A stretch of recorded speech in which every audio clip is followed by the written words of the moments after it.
Shalom, shalom, shalom, bien-aimés. Encore une fois de plus, nous voulons vous dire merci pour votre amabilité d'être nous accompagner encore cette nuit. Que la grâce et la paix de notre Seigneur Jésus-Christ soient avec vous et avec vos maisons. Oui, nous croyons personnellement que tout le monde a passé une bonne journée, malgré la situation difficile et chaotique. Mais j'ose croire que par la grâce de Dieu, tout le monde a passé une très bonne journée. Et si ce n'est pas le cas, que le Dieu d'Abraham, d'Isaac et de Jacob soit avec toi au nom de Jésus le Christ. Oui, Jésus-Christ. Jésus-Christ est celui qui console. Que le Christ vous console. Que le Christ vous restaure. Que le Christ vous élève. Qui vous exhorte. Que son esprit soit avec vous. Oui, je confesse et je le déclare que Jésus est le Christ et que le Christ est avec vous.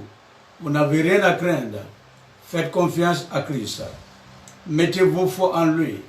Ayez la foi qui confesse que Jésus est le Christ. Si vous avez la foi que Jésus est le Christ, laissez-le faire.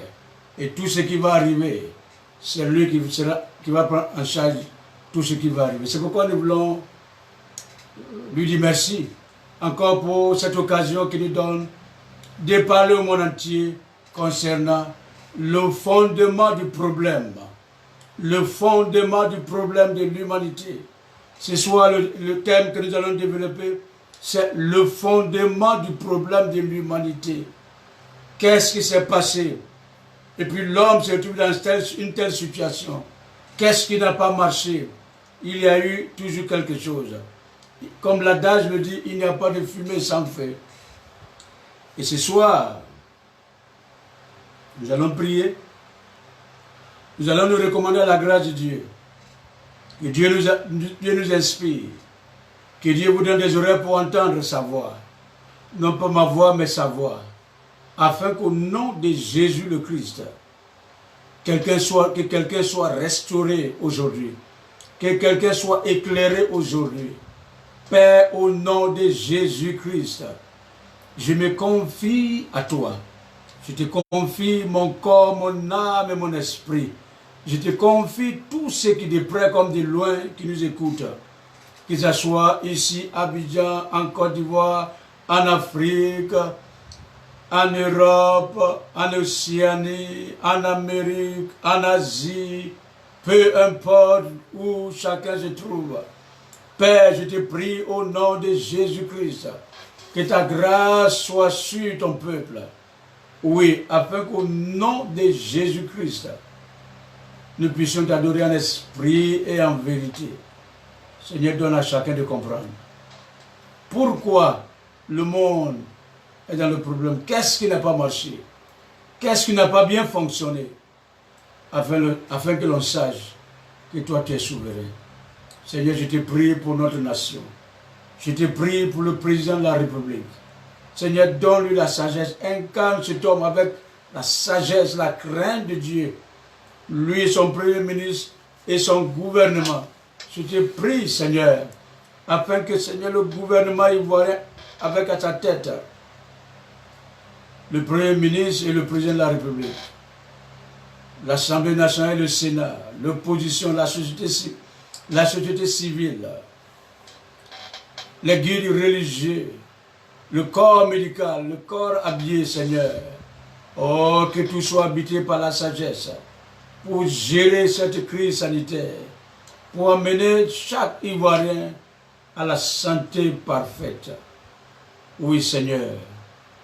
Et toutes les décisions que le gouvernement prendra à cause de cette situation, que cela soit dans l'optique d'aider effectivement la population. Non pas leur volonté, mais la volonté du peuple. Béni sois-tu, Seigneur. C'est au nom de Jésus le Christ que je t'ai prié. Amen et Amen. Chers bien-aimés,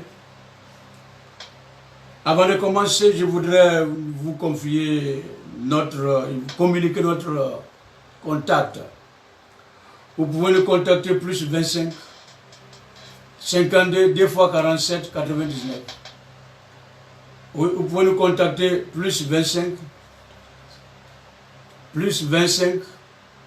52 47 99. Plus 225 84 67 64 80. Plus 225 84 67 64 80. Et encore une fois de plus, je voudrais vous encourager à partager la vidéo. S'il vous plaît, pour l'amour de Dieu, nous sommes là pour vous. Prenez cette occasion de partager la vidéo. Au moins que chacun partage dans 10 groupes. Parce que notre objectif, c'est d'être auprès de vous. Notre mission, c'est d'être auprès de vous pour vous partager l'évangile de la Bible. L'évangile de la Bible, l'évangile apostolique. L'évangile que l'Église primitive a prêché, l'évangile que Paul, Pierre et les apôtres ont prêché. Donc partagez la vidéo s'il vous plaît. En attendant de partager la vidéo, je voudrais vous présenter ce livre. Que j'ai écrit cela, ça fait 3 ans de cela. Et ce livre est d'actualité. Comment surmonter les soucis pour vivre heureux. Et dans ce livre, j'essaie de faire le diagnostic. Les fondements, les fondements et les causes des problèmes de l'humanité. Pourquoi les gens ont des soucis. Pourquoi les gens ont des soucis. Et comment les surmonter. Cause, c'est-à-dire diagnostic et remède. Nous avons fait le diagnostic et nous avons donné le remède. Il coûte 4 000 francs CFA. Avec ce livre, avec nos numéros que nous avons donnés, vous pouvez avoir ce livre. Et pour ceux qui sont en Europe, en Amérique, vous pouvez contacter ce numéro à notre représentation en Angleterre, plus 44 79 08 75 96 73, plus 44 79 08 75 96 73. Si vous appelez, ils vont vous envoyer ce livre. Écoute, 10 euros, 10 dollars, 10 livres sterling, vous pouvez l'acheter, commander là, à vos proches, vous allez les rendre service en leur offrant ce livre. Comment surmonter ceci pour vivre heureux. Et le second livre, c'est les prières qui produisent l'impossible. Les prières qui produisent l'impossible est un guide pour aider toute personne à faire des prières avec dévouement face aux vicissitudes, aux difficultés. Savoir comment il faut prier pour obtenir un résultat. Les prières qui produisent l'impossible est le fruit de plus de 25 ans d'expérience dans le ministère, la délivrance, la guérison, les miracles et tout ce que vous voulez. Nous donnons une ligne de prière avec ce livre. Commandez-en et vous allez vous rendre vous-même service. Alors, pendant que nous allons commencer, je vous encourage de partager les vidéos. Nous allons commencer maintenant. Alors, je voudrais d'abord vous dire merci pour tous ceux qui nous ont suivis ce matin. Alors, notre dévotion matinale, que nous avons baptisée Dévançons l'aurore. Notre mission matinale qui s'intitule Dévançons l'aurore. Je vous donne encore rendez-vous demain matin à 6 h. Et je crois que vous avez aimé beaucoup ce que nous avons fait ce matin. Et nous vous promettons, par la grâce du Seigneur, tous les matins à 6 h, nous serons connectés. Alors, réveillez-vous tôt le matin et suivez-nous. Nous allons vous exhorter et prier pour que Dieu vous assiste. Oui. Allons ensemble pas à pas. Je suis convaincu que Dieu, par sa grâce, nous allons surmonter cette crise sanitaire. Cette crise sanitaire, nous allons la surmonter. Elle ne peut pas demeurer éternellement. Ce n'est pas possible. Alors, restez ferme dans votre foi et comptez sur le Seigneur. Car la Bible dit ce qui est impossible aux hommes est possible à Dieu. Devant cette situation, les hommes restent confus et incapables. Mais Dieu n'a pas encore dit son dernier mot. Alors bien aimés, nous allons commencer notre étude de ce soir. Prenez une feuille ou un bloc-notes, prenez un stylo et prenez les références que je vais vous donner. Notre étude ce soir, c'est le fondement du problème. Vous savez, bien aimé, laissez-moi vous dire, le problème de l'humanité, ce n'est pas l'argent. Le problème de l'humanité, ce n'est pas le manque d'argent, le manque d'économie, le manque de mariage, le manque de mariage, d'enfantement, de travail, de tout ce qu'on vous fait croire. Le fondement du problème de l'humanité, ce n'est pas affaire d'argent, de voyage. Ce n'est ni ton père, ni ta mère, ni ton mari, ni ta femme, ni tes enfants. Le fondement du problème, c'est ce que nous allons voir aujourd'hui. Tous les problèmes de l'humanité sont la conséquence de la séparation de l'homme avec Dieu. Tous les problèmes de l'humanité sont la conséquence de la séparation de l'homme avec Dieu. Ce n'est pas parce que tu n'as pas l'argent que tu as des problèmes. Non, non, ce n'est pas l'argent. Ton problème, ce n'est pas l'argent. Le problème de l'humanité, ce n'est pas l'argent. Je le dis et je le confesse. Aussi longtemps que l'homme va être séparé de Dieu, nous serons toujours, tu seras toujours dans les problèmes. Donc je le dis, tous les problèmes de l'humanité sont la conséquence de la séparation de l'homme avec son Dieu. Parce que lorsque Dieu a créé le ciel et la terre, tout ce que nous voyons, la Bible dit que Dieu a créé l'homme. Et l'homme était dans la présence de Dieu et il n'avait pas de problème. L'homme était dans la présence de Dieu et il n'avait pas de problème. Adam était dans le jardin dans la présence de Dieu, il n'avait pas besoin d'argent, il n'avait pas besoin de tout ce qu'on vous fait croire aujourd'hui. Parce que beaucoup de personnes pensent que c'est parce que je ne suis pas marié que j'ai des problèmes. C'est parce que je n'ai pas d'enfant. C'est parce que je n'ai pas de travail. C'est parce que mes parents sont morts. C'est parce que je suis orphelin. C'est parce que mon patron ne m'aime pas. C'est parce que mon église ne m'aime pas. C'est parce que dans mon village on ne m'aime pas. Non, ce n'est pas de tout ça. Ton vrai problème, c'est que tu es séparé de Dieu. Et aussi longtemps que tu es séparé de Dieu, tu auras toujours des problèmes. Même si tu as des millions dans ton compte, tu auras toujours des problèmes, tu n'auras jamais la paix parce que tu es séparé de Dieu. Nous allons lire dans Genèse chapitre 1, verset 1. Au commencement, Dieu créa les cieux et la terre. La terre était informe et vide. Et l'obscurité était sur la surface de l'abîme. Et l'Esprit de Dieu se mouvait au-dessus des eaux. La Bible dit qu'au commencement, Dieu créa les cieux et la terre. Et Dieu a créé les cieux et la terre par sa parole. Donc nous voyons, dans ce que nous sommes en train de lire, qu'il est capital, bien aimé, il est capital de comprendre les principes de la création selon le livre de Genèse. Il est capital de comprendre les principes de la création.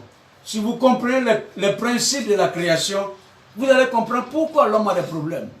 L'homme a des problèmes parce que les Anglais disent it takes for granted. No, you can't take things for granted. That's not possible. Alors, ce que nous devons comprendre, ce qui est le plus important, il est capable de comprendre les principes de la création. Qu'est-ce que je veux dire? Vous savez, pour que l'environnement d'un poisson, ça se trouve dans l'environnement naturel d'un poisson, c'est dans l'eau. Ok? L'environnement naturel d'un poisson, c'est dans l'eau. Aussi longtemps que le poisson est dans l'eau, il peut être heureux, il peut être à l'aise. Aussi longtemps que le poisson dans l'eau, il n'a pas de problème. Mais lorsqu'il sort de son environnement naturel, qu'il vient sur le rivage, c'est sûr que le poisson va avoir problème. L'environnement naturel d'un arbre, le tronc d'un arbre, les racines d'un arbre, c'est dans la terre. Si on déracine, on l'enlève de son environnement, cet arbre ne peut pas survivre. L'environnement d'une branche d'un arbre, d'une branche c'est dans l'arbre. Donc voici que l'arbre est là et la branche est là. Donc aussi longtemps que l'arbre grandit, l'arbre vit et que la branche est là, cette branche peut toujours avoir la vie. Qu'est-ce que je voudrais dire? L'environnement naturelle, logique de tout être humain, c'est la présence de Dieu. C'est la présence de Dieu. Donc, si vous n'êtes pas dans la présence de Dieu, il vous sera difficile d'être heureux. Quand bien même vous pouvez avoir l'argent,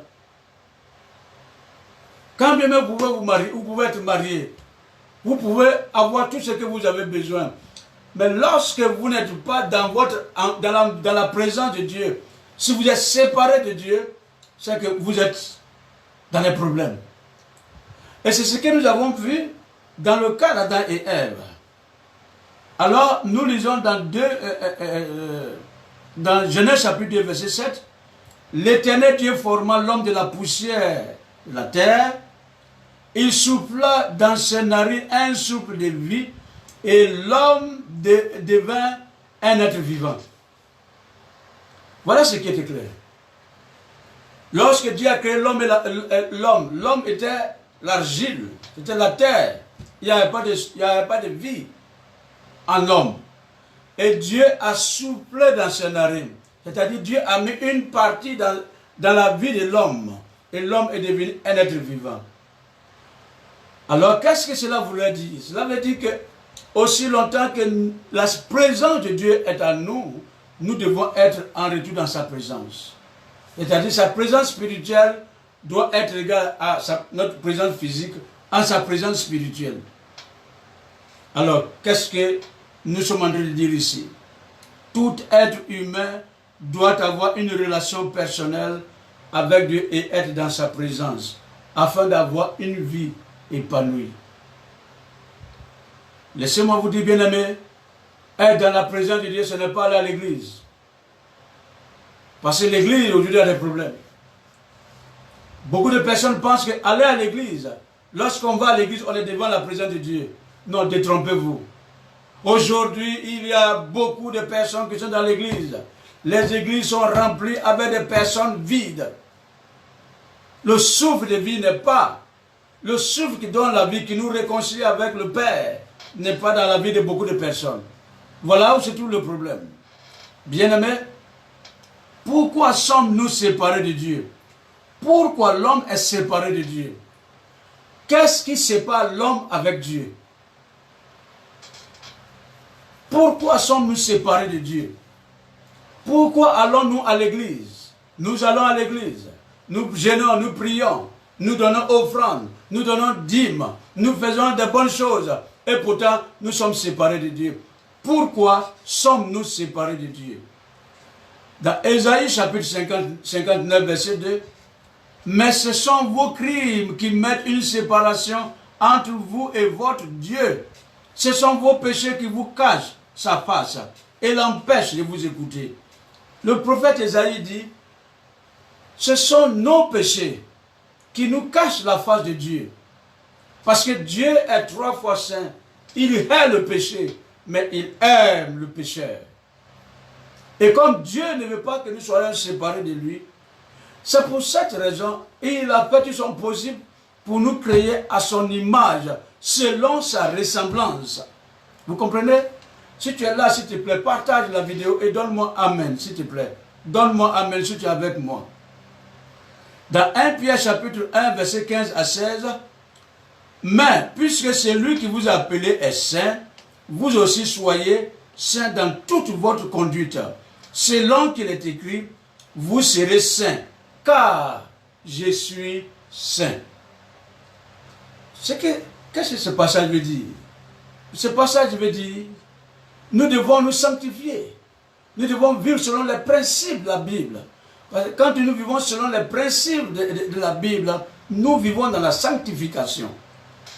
Parce que lorsque nous vivons dans la sanctification, nous pouvons nous approcher facilement de Dieu.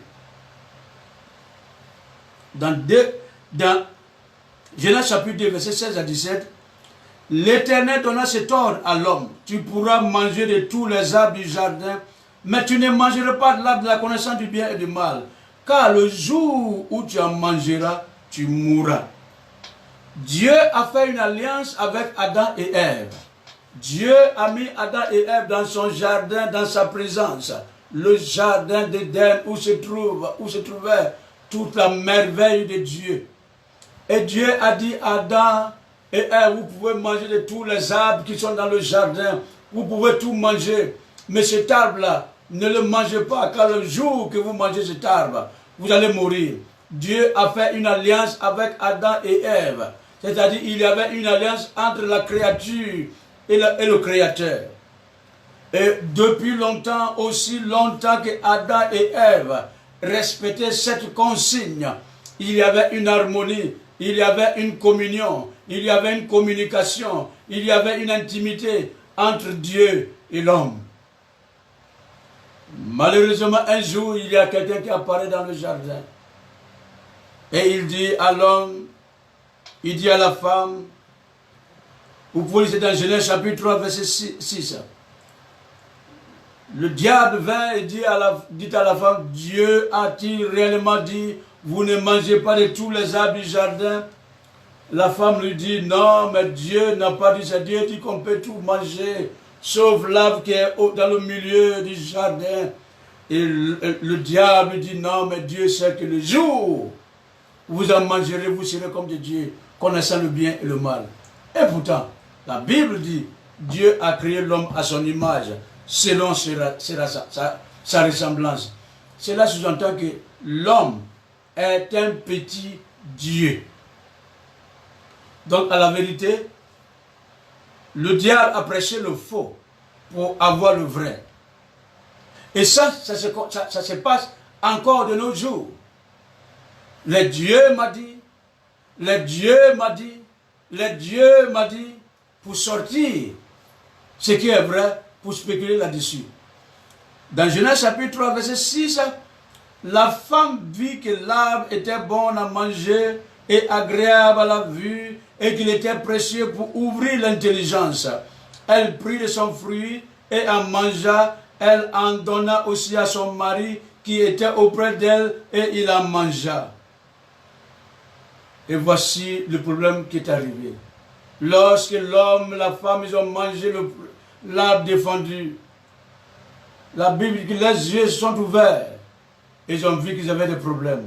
Et pendant qu'ils étaient là, qu'ils cherchaient des solutions, qu'est-ce qu'il fallait faire? La voix de Dieu a retenti dans le jardin. Adam, où es-tu? Il dit à Dieu, Adam répondit, oh Dieu, je me suis caché. J'ai entendu ta voix, je me suis caché. Dieu demande à Adam, mais est-ce que tu as mangé l'arbre que je t'ai défendu? Adam dit, ce n'est pas moi qui ai mangé, mais c'est la femme que tu m'as donnée, que tu as créée, tu as mise auprès de moi, qui m'en a donné, puis j'ai mangé. Dieu dit à la femme, pourquoi tu fais cela? Et la femme dit, ce n'est pas moi, c'est le serpent. En un mot, c'est que Adam voulait dire, aussi longtemps que j'étais seul, je n'avais pas mangé le fruit défendu, parce que j'étais seul, j'étais obéi. C'est toi qui as mis la femme à côté de moi. Donc Adam était en train de dire à Dieu que si j'ai péché, c'est de ta faute. Et lorsque Dieu interrogea la femme, pourquoi as-tu fait cela?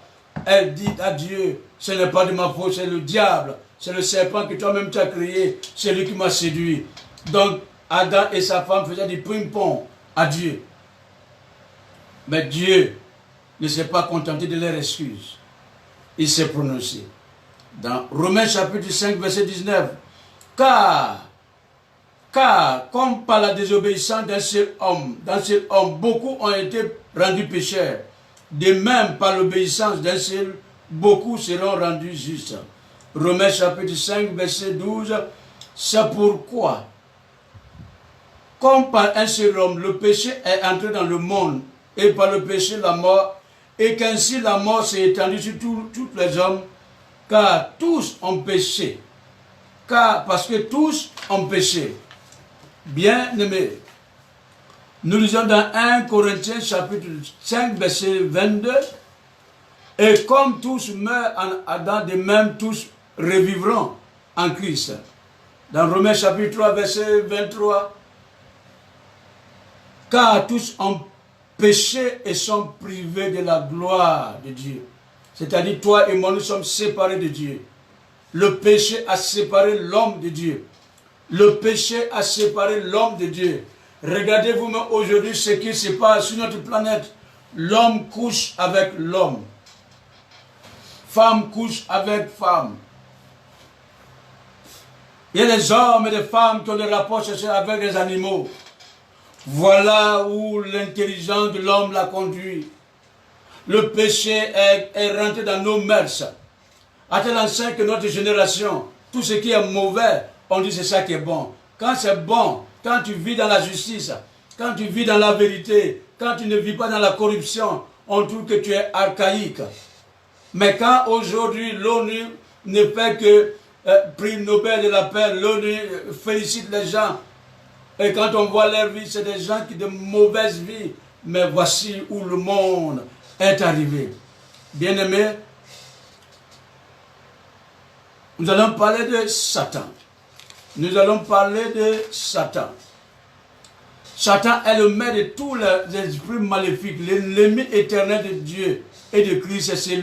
Satan est celui qui incite à l'apostasie, qui fait du mal aux gens.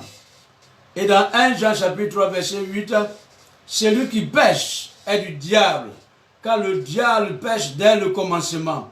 Le Fils de Dieu a apparu afin de détruire les œuvres du diable. Donc Jésus-Christ est venu pour détruire le péché qui nous séparait de Dieu. C'est pour cette raison que nous voyons à la mort de Christ à la croix. La Bible nous dit que le rideau qui se trouvait dans le lieu saint s'est fendu en deux pour ouvrir l'accès à l'humanité d'avoir accès à Dieu. Dans Ézéchiel chapitre, nous allons voir les rues de Satan. Ézéchiel chapitre 28 verset 12 à 19. Fils de l'homme, prononce une complainte sur toi, sur le roi de Tyr. Tu lui diras ainsi par le Seigneur l'Éternel. Tu mettais le sceau à la perfection. Tu étais plein de sagesse, plein de parfait en beauté. Tu étais en Éden, le jardin de Dieu. Tu étais couvert de toute espèce de pierres précieuses, de sardoines, de topazes, de diamants, de chrysolites, d'onyx, de jaspe, de saphir, d'escarboucle, d'émeraude, d'or et d'or. Tes tambourins, tes flûtes étaient à ton service, préparés pour le jour où tu fus créé. Tu étais un chérubin protecteur aux ailes déployées. Je t'avais placé et tu étais sur la sainte montagne de Dieu. Tu marchais au milieu de pierres étincelantes. Tu as été intègre dans tes voies depuis le jour où tu fus créé jusqu'à celui où l'iniquité a été trouvée chez toi. Par la grandeur de ton commerce, tu as été rempli de violence et tu as péché. Je te précipite de la montagne de Dieu et je te fis disparaître, chérubin protecteur, du milieu des pierres étincelantes.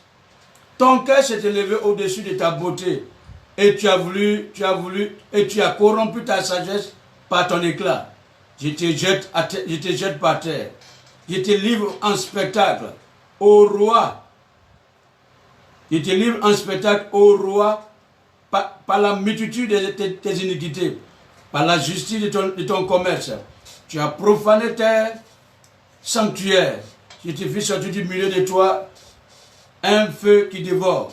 Je te réduis en cendres et sur la terre. Aux yeux de tous ceux qui te regardent,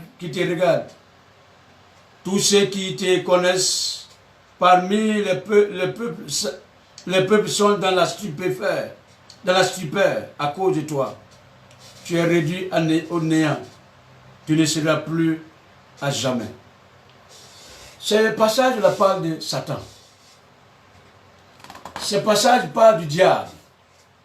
Parce que la Bible dit qu'il est le menteur et le père du mensonge. Vous pouvez écrire et lire dans Ésaïe chapitre 14, versets 12 à 15. Te voilà tombé du ciel, as brillant, fils de l'aurore. Tu es abattu à terre, toi le vainqueur des nations. Tu disais en ton cœur, je monterai au ciel, j'élèverai mon trône au-dessus des étoiles de Dieu. Je m'assierai sur la montagne de l'assemblée, à l'extrémité du septentrion. Je monterai sur le sommet des nues. Je serai semblable au Très-Haut, mais tu as été précipité dans le séjour des morts, dans les profondeurs de la fosse. Apocalypse chapitre 2, verset 1 à 9. Un grand signe parut dans le ciel. Une femme enveloppée du soleil, la lune sous ses pieds et une couronne de 12 étoiles sur sa tête. Elle était enceinte et elle criait, étant en travail dans la douleur de l'enfantement. Un autre signe parut dans le ciel, encore dans le ciel. Et voici, c'était un grand dragon rouge, ayant 7 têtes et 10 cornes. Et sur cette diadème, sa queue entraînait le tiers des étoiles du monde et du ciel, et les jetait par terre. Le dragon s'éteint devant la femme qui allait enfanter, afin de dévorer son enfant. Lorsqu'elle aurait enfanté, elle enfanta un fils qui doit perdre toutes les nations avec une verge de fer. Et son enfant fut enlevé vers Dieu et vers son trône. Et la femme s'enfuit dans le désert, où elle avait un lieu préparé par Dieu, afin qu'il y fût nourri pendant 1000 ans, pendant 1260 jours. Et il y eut une guerre dans le ciel. Michel et ses anges combattirent le dragon. Et le dragon et ses anges combattirent, mais il ne fut pas plus fort. Et leur place fut trouvée dans le ciel. Et il fit précipiter le grand dragon, le serpent ancien appelé diable et Satan. C'est lui qui séduit toute la terre. Et il fut précipité sur la terre. Et ses anges furent précipités avec lui. Donc, bien aimé, ce texte parle de Satan. Qu'est-ce que cela voulait dire? Le problème de l'humanité, c'est que Satan a gagné, a séduit le tiers, je dirais les 3/4 de la population de terre. Le monde entier est dominé par la philosophie de Satan, la doctrine satanique, les pratiques sataniques, dans tous les milieux. Et aussi longtemps que l'homme est dans cette logique, nous serons toujours séparés de Dieu. C'est pour cette raison, bien-aimé, je voudrais encourager quelqu'un à comprendre que Christ nous a envoyé l'évangile. Et quel est cet évangile? L'évangile que nous prêchons, l'évangile de la Bible, c'est que Jésus est le Christ. C'est lui qui a vaincu le dragon. C'est lui qui a vaincu Satan appelé le diable. C'est lui, ce n'est pas l'Église. Ce n'est pas les prophètes. Ce n'est pas les pasteurs. Non, ce n'est pas la théologie. Ce n'est pas la philosophie. Ce n'est pas la psychologie. C'est lui qui a vaincu Satan. C'est le Christ. Jésus qu'on appelle le Christ.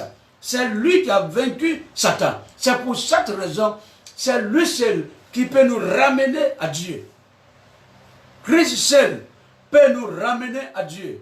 Parce que Christ est une personne qui est venu sur la terre. Dieu ayant pris la forme d'un être humain, venu sur Dieu pour venir sauver l'humanité. Voilà l'évangile qu'il faut prêcher. Voilà ce qu'il faut prêcher. Alléluia. Nous lisons dans Jean chapitre 1, verset 44. Vous avez pour père le diable et vous voulez accomplir les désirs de votre père. Il a été meurtrier dès le commencement. Et il ne se tient pas dans la vérité, parce qu'il n'y a pas de vérité en lui. Lorsqu'il profère le mensonge, il parle de son propre fond, car il est menteur et le père du mensonge. Voici ce que Jésus dit. Jésus dit, le diable est menteur et le père du mensonge. C'est-à-dire que c'est Satan qui a enfanté le mensonge. Et nous voyons cela dans le jardin d'Éden. Avant l'apparition de Satan dans le jardin d'Éden, il n'y avait pas de mensonge. Donc Jésus le dit très bien, que Satan est le père du mensonge. Donc quiconque vit dans le mensonge est fils du diable. Alléluia. Ensuite tu l'as dit, donne-moi Amen. 1 Jean chapitre 5 verset 19. Nous savons que nous sommes de Dieu et que le monde entier est sous la puissance du malin. Nous savons que nous sommes de Dieu. nous savons que nous sommes des dieux et que le monde entier est sous la puissance du malin. C'est la Bible qui le dit. Donc lorsque tu dis Dieu m'a dit,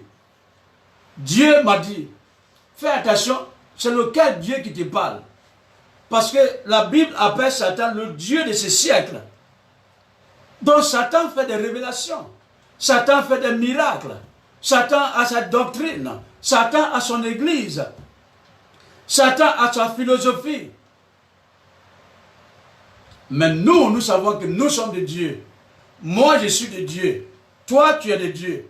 Et celui qui n'est pas en Christ, celui qui ne sait pas que Jésus est le Christ, celui qui ne confesse pas que Jésus est le Christ, n'est pas encore de Dieu. Et lorsque tu es en Christ, la Bible dans 2 Corinthiens chapitre 5 verset 17, si quelqu'un est en Christ, il est une nouvelle créature. Voici les choses anciennes sont passées. Et voilà, toutes choses sont devenues nouvelles. Alléluia. Oh, quelle bonne nouvelle. What a good news. What a good news. Oh yes, what a good news. Quelle bonne nouvelle. Quelle très bonne nouvelle. Si quelqu'un est en Christ ce soir, il est une nouvelle créature. Si tu es en Christ ce soir, tu es une nouvelle créature. La théologie ne peut pas envoyer quelqu'un pour être une nouvelle créature. Non pas la philosophie, non pas la psychologie. Non et non et non. La seule chose qui peut amener quelqu'un à être une nouvelle créature, c'est l'évangile que Jésus est le Christ. Nous lisons dans Jean chapitre 12, verset 31. Maintenant a lieu le jugement de ce monde. Maintenant le prince de ce monde sera jeté dehors. Jean chapitre 16, verset 11. Le jugement, parce que le prince de ce monde est jugé. 2 Corinthiens chapitre 4, verset 4. Pour les incrédules dont le Dieu de ce siècle a aveuglé l'intelligence. Écoutez très bien. Écoutez très bien. 2 Corinthiens chapitre 4, verset 4 dit. Pour les incrédules, ceux qui ne croient pas que Jésus est le Christ, ceux qui ne croient pas que Jésus est le Sauveur, le Fils de Dieu, il dit pour les incrédules dont le Dieu, ce n'est pas le Satan de ce siècle, mais le Dieu de ce siècle, a aveuglé l'intelligence des gens, afin qu'ils ne visent pas briller la splendeur de l'évangile de Jésus-Christ, de l'évangile de Jésus, de l'évangile de la gloire de Christ, qui est l'image de Dieu. Jean 10, 10 dit ceci, le voleur ne vient que pour dérober, pour égorger et pour détruire.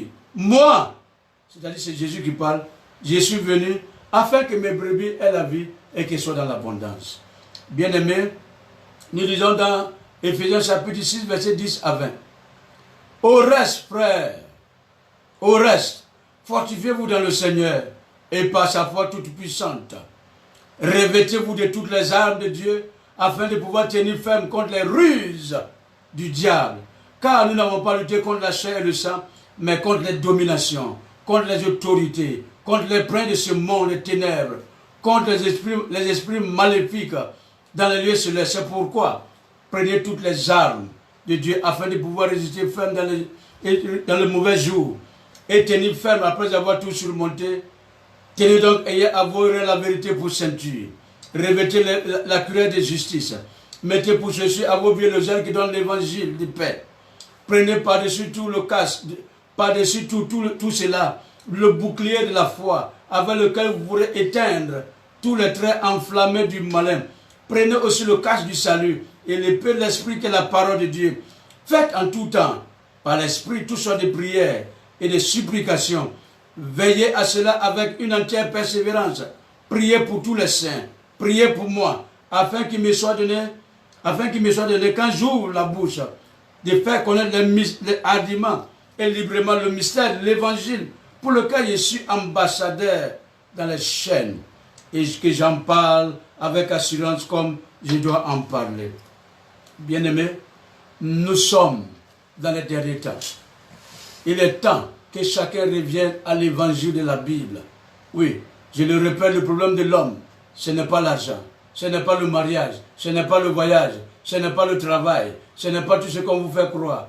Le vrai problème de l'homme, le fondement du problème de l'humanité, c'est que l'humanité est séparée de Dieu. toi qui regardes, toi qui m'écoutes, je le déclare que tu es séparé de Dieu.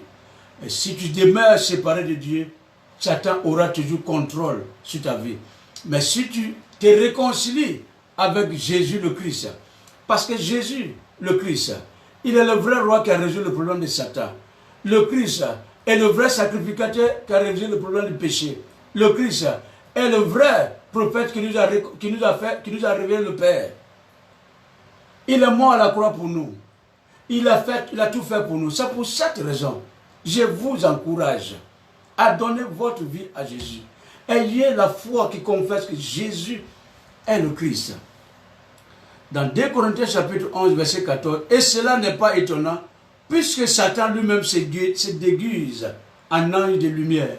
Écoutez, vous qui basez votre foi sur les révélations des prophètes, vous qui basez votre foi sur l'homme de Dieu a dit, servant de Dieu a dit, faites très attention. La Bible dit dans 2 Corinthiens chapitre 11, verset 14, et cela n'est pas étonnant. Cela n'est pas étonnant. Qu'est-ce que la Bible dit? Cela n'est pas étonnant, puisque Satan lui-même, il se déguise en ange de lumière. C'est-à-dire, Satan peut prendre la forme d'un ange pour venir te parler. Satan peut prendre la forme d'un ange pour venir te parler en rêve. Satan peut prendre la forme d'un ange, de n'importe quelle chose. Parce que s'il est capable de prendre la forme d'un ange de lumière, qu'est-ce qu'il ne peut pas faire, ce Satan? C'est pour cela ne vous joue pas avec, j'ai fait un rêve, Dieu m'a dit, ouais, j'ai fait un rêve, j'ai eu une vision, j'ai jeûné 40 jours, j'ai vu une vision. Faites attention. On ne joue pas avec Satan. On ne badine pas avec Satan. Satan est notre ennemi numéro 1. Notre ennemi, c'est Satan. C'est lui qui est notre problème. C'est lui qui a séparé l'homme d'avec Dieu. C'est pour cette raison, faisons attention. Dans 2 Corinthiens chapitre 4, verset 4, comme je l'ai déjà lu, pour l'incrédit dont le Dieu de ce siècle a aveuglé l'intelligence, afin qu'il ne vise pas briller la splendeur de l'évangile de Jésus, l'évangile de la gloire de Christ, qui est à l'image de Dieu. La cause du problème de l'humanité sont la ruse de Satan, la désobéissance de l'homme et la séparation avec Dieu. Bien-aimés, la cause du problème de l'humanité, la première cause, c'est que c'est la ruse de Satan. Satan est rusé. Cher bien-aimé, lorsque tu vas finir ce direct, prends ton dictionnaire et regarde la définition du mot rusé. La ruse. Une personne rusée. Ou le mot ruse. Il dit à la femme dans Genèse chapitre 1 et 3 verset 1, le serpent était le plus rusé de tous les animaux des champs que l'Éternel Dieu avait fait. Il dit à la femme, Dieu a-t-il réellement dit, vous ne mangerez pas de tous les arbres du jardin? Et comme il est rusé, il a su convaincre la femme par des paroles de ruse. Regardez bien, dans le corps de Christ, parmi les ministres de Dieu, les pasteurs, les prophètes, les bishops, tout ce que vous pouvez mentionner. Il y a des gens qui ont l'art de convaincre. Comme on le dit à Abidjan, ils ont une bouche sucrée. Leur bouche est sucrée. Quand ils vous parlent, vous n'avez même pas le temps de réfléchir à ce qu'ils vous disent. Ils ont l'art de convaincre. Ils sont rusés. Ils prennent un verset biblique et ils tordent le sens pour vous convaincre à faire quelque chose pour eux. Et c'est ce que Satan a fait. Donc ceux qui font ça, ils sont du diable. Ils utilisent la ruse pour séduire les gens. C'est pour cela que le Christ a dit que personne ne vous séduise. Que personne ne vous séduise. Et dans Genèse chapitre 3, verset 6, lorsque le diable a parlé, la Bible dit que la femme vit que l'arbre était bon à manger et agréable à la vue, et qu'il était précieux pour vous l'intelligence, elle a pris, elle a mangé. Parce que le diable lui a dit, Dieu sait que le jour que tu vas manger, le jour que tu manges ce fruit, tu seras comme Dieu.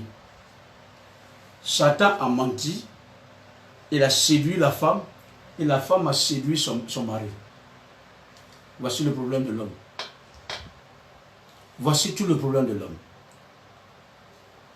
Lorsque l'homme a mangé, dans Genèse chapitre 3, verset 23, et l'Éternel Dieu chassa l'homme du jardin d'Éden pour qu'il cultivât la terre d'où il a été pris.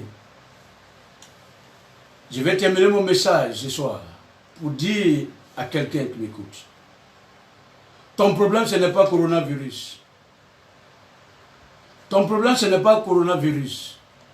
Pas du tout. Ton problème, ce n'est pas ta femme. Ton problème, ce n'est pas ton mari, ce n'est pas ton patron, ce n'est pas ton employé. Ce n'est pas le gouvernement.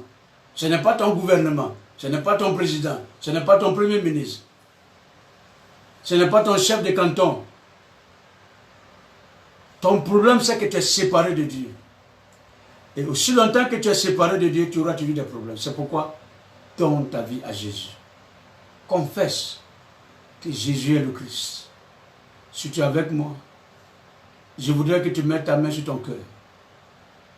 Peu importe où tu es. Et je vais invoquer la grâce de Dieu sur ta vie. S'il te plaît, les temps sont mauvais. Les temps qui arrivent sont mauvais. Donne ta vie à Jésus. Viens à Jésus. Dis-lui, Seigneur, je confesse que tu es le Christ. Dis-lui, Jésus, je confesse que tu es le Christ. Parce que la Bible dit dans 1 Jean chapitre 5 verset 1, quiconque croit que Jésus est le Christ est né de Dieu. Donc si tu crois ce soir que Jésus est le Christ, tu vas naître de nouveau. Tu vas devenir une nouvelle créature. Tu vas voir les choses autrement. C'est lui qui va prendre en charge de tous tes problèmes. Ce ne sera plus toi, mais c'est le Christ qui va prendre en charge de tes problèmes. C'est pour cela que nous allons prier. Père Céleste, au nom de Jésus le Christ, je te confie tous ceux qui ont suivi cette vidéo, tous ceux qui ont suivi cet enseignement, et tous ceux qui vont visionner cette vidéo. Père, appelle chacun à la repentance et s'approcher de toi. Le monde est séparé de toi. Satan est venu nous séparer. Mais aujourd'hui, tu m'envoies de parler au monde, de venir à toi, de se réconcilier avec toi. Saint-Esprit, je t'en supplie, va dans les foyers, dans les maisons, dans les familles, dans les nations, dans les cantons, dans les départements, dans les régions, en Afrique, en Europe, en Océanie, en Asie, en Amérique, et partout, Seigneur, amène le monde à connaître que Jésus est le Christ. Béni sois-tu, Père, au nom de Jésus le Christ. Amen. Bien-aimés, avant de terminer, je vais encore vous donner le livre. Appelez le numéro que nous avons donné, plus 225 52 47 47 99. Plus 225 84 67 64 80. Nous prenons rendez-vous demain matin à 6h. À 6h GMT. Réveillez-vous. Venez prier, venez, on va prier ensemble. Envoyez-nous vos sujets par texto. Vous n'avez pas besoin de donner votre nom. Si ça vous gêne, vous n'avez pas besoin de donner votre nom. Et je voudrais profiter de ce direct pour dire, nous avons un grand projet de faire une télévision numérique. Nous avons besoin de votre soutien. Nous avons besoin des appareils. Nous avons besoin des appareils. Nous avons besoin des caméras. Nous avons besoin de moyens financiers. S'il vous plaît, aidez-nous à évangéliser le monde. S'il vous plaît, aidez-nous à évangéliser le monde. Toi qui m'écoutes, quel que soit ce que tu nous proposes, viens en inbox. Nous allons décider de qu'est-ce que tu peux faire pour que nous puissions sauver des vies. Sauvons des vies ensemble. Ma connaissance, mon onction, ton soutien financier et matériel, ensemble conjugués, combinés, peut nous aider à sauver le monde et notre pays, la Côte d'Ivoire. Que Dieu vous bénisse. À demain matin. Maranatha.